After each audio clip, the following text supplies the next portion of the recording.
అక్రమ మైనింగ్ అంశం అసెంబ్లీని కుదిపేసింది. మైనింగ్ అక్రమాలపై సిబిసిఐడి దర్యాప్తునకు ఆదేశించారు సీఎం రేవంత్ రెడ్డి. మాజీ మంత్రి గంగుల కమలాకర్ పేరును ప్రస్తావించి మరీ అక్రమ మైనింగ్పై దర్యాప్తు చేస్తామని సీఎం ప్రకటించడం హాట్ టాపిక్గా మారింది. ఎక్కడో మొదలైన చర్చ అటు తిరిగి ఇటు తిరిగి కరీంనగర్ గ్రానైట్ మైనింగ్ దగ్గర ఆగింది. గతంలో ఈడీ దాడులు, కేసులు నమోదైన నేపథ్యంలో తాజా దర్యాప్తులో ఏం జరగబోతోంది, ప్రభుత్వం అసలు టార్గెట్ ఏంటి అనేది ఇప్పుడు చర్చనీయాంశంగా మారింది. అసెంబ్లీలో మంత్రి పొంగులేటి శ్రీనివాసరెడ్డి క్రషర్పై ప్రారంభమైన మాటల యుద్ధం రాష్ట్రంలోని అక్రమ మైనింగ్ వ్యాపారాలపై సిబిసిఐడి దర్యాప్తునకు ఆదేశించేదాకా వెళ్లింది. 2 రోజుల పాటు అధికార కాంగ్రెస్, ప్రతిపక్ష బీఆర్ఎస్ల మధ్య మైనింగ్ మంటలు చెలరేగాయి. చర్చను ముగిస్తూ ముఖ్యమంత్రి రేవంత్ రెడ్డి రాష్ట్రంలో అక్రమాలకు పాల్పడుతున్న గ్రైనేట్ కంపెనీల మీద కూడా సిబిసిఐడి దర్యాప్తు జరుగుతుందని ప్రకటించారు.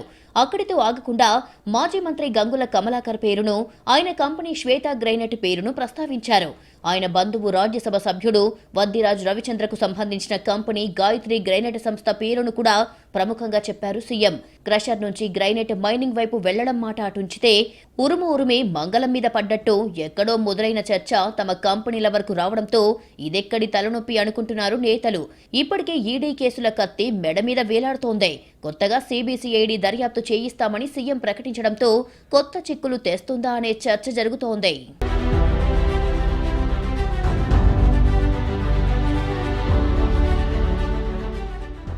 ఉమ్మడి కరీంనగర్ జిల్లాలో మైనింగ్ అక్రమాలపై ఆరోపణలు గత దశాబ్దంన్నర నుంచి సాగుతూనే ఉన్నాయి. గుట్టలను కరిగిస్తున్నారని, పర్యావరణానికి తీరని నష్టం చేస్తున్నారని సామాజిక కార్యకర్తలు ఫిర్యాదు చేశారు కూడా. పర్మిషన్ తీసుకున్న దానికంటే ఎక్కువగా మైనింగ్ చేస్తున్నారు అని ఆరోపణలు ఉన్నాయి. ఇదే విషయంలో ప్రభుత్వ సంస్థలు కూడా అడపాదడపా దాడులు చేస్తూ జరిమానాలు విధించిన సందర్భాలు చాలానే ఉన్నాయి. ఇవన్నీ ఒక ఎత్తైతే ప్రస్తుత కేంద్ర మంత్రి బండి సంజయ్ గతంలో కేంద్ర మంత్రులకు చేసిన ఫిర్యాదు ఒక ఎత్తు. గ్రైనేట్ ఎగుమతుల్లో భారీ మోసం జరుగుతోందని, రికార్డుల్లో చూపిన దానికి ఎగుమతి చేస్తున్న దానికి పొంతన లేదని, సీనరేజ్ ట్యాక్స్ ఎగ్గొట్టారని ఆయన అప్పట్లో కంప్లైంట్ చేశారు. దాంతో రంగంలోకి దిగిన ఈడీ, ఐటీ అధికారులు గంగుల కమలాకర్ ఇళ్లు, ఆఫీసులు, ఇతర గ్రైనేట్ కంపెనీల ఆఫీసుల క్వారీల్లో సోదాలు చేసి అక్రమాలు నిజమేనని తేల్చారు. 125 కోట్ల రూపాయల పన్ను ఎగ్గొట్టారని, దానికి 5 రెట్లు అంటే 750 కోట్లు చెల్లించాలని గంగుల కమలాకర్కు చెందిన శ్వేత ఏజెన్సీస్ సహా 9 కంపెనీలకు పెనాల్టీ విధించారు. తాజాగా రాష్ట్ర ప్రభుత్వం కూడా సిబిసిఐడి దర్యాప్తు జరిపిస్తామని చెప్పడంతో గ్రైనేట్ అంశం పొలిటికల్ అస్త్రంగా మారిందనే మాట వినిపిస్తోంది. గతంలో ఈడీ, ఐటీ రైడ్స్ జరిగినప్పుడు రాష్ట్రంలో బీఆర్ఎస్ అధికారంలో ఉంది కాబట్టి పూర్తి స్థాయిలో వారికి సహకారం లభించలేదని, ఇప్పుడు రాష్ట్రమే విచారణ అంటోంది కాబట్టి మరిన్ని అక్రమాలు బయటికి వస్తాయనే టాక్ వినిపిస్తోంది.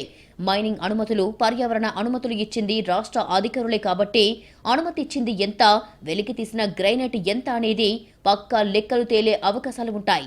అయితే గ్రైనేట్ మైనింగ్ వ్యాపారంలో కేవలం గంగుల కమలాకర్, వద్దిరాజు కుటుంబాలు మాత్రమే కాకుండా ఇతర పార్టీల నాయకులు కూడా ఉన్నారు. కాంగ్రెస్ కు చెందిన మంత్రుల కుటుంబాలకు కూడా క్వారీలు ఉన్నాయి. దీంతో దర్యాప్తు అనుకున్నంత సాఫీగా సాగుతుందా, లేదంటే కేవలం రాజకీయంగా పై చేయి సాధించేందుకు గ్రైనేట్ అస్త్రాన్ని ఉపయోగించుకుంటారా అనేది తేలాల్సి ఉంది.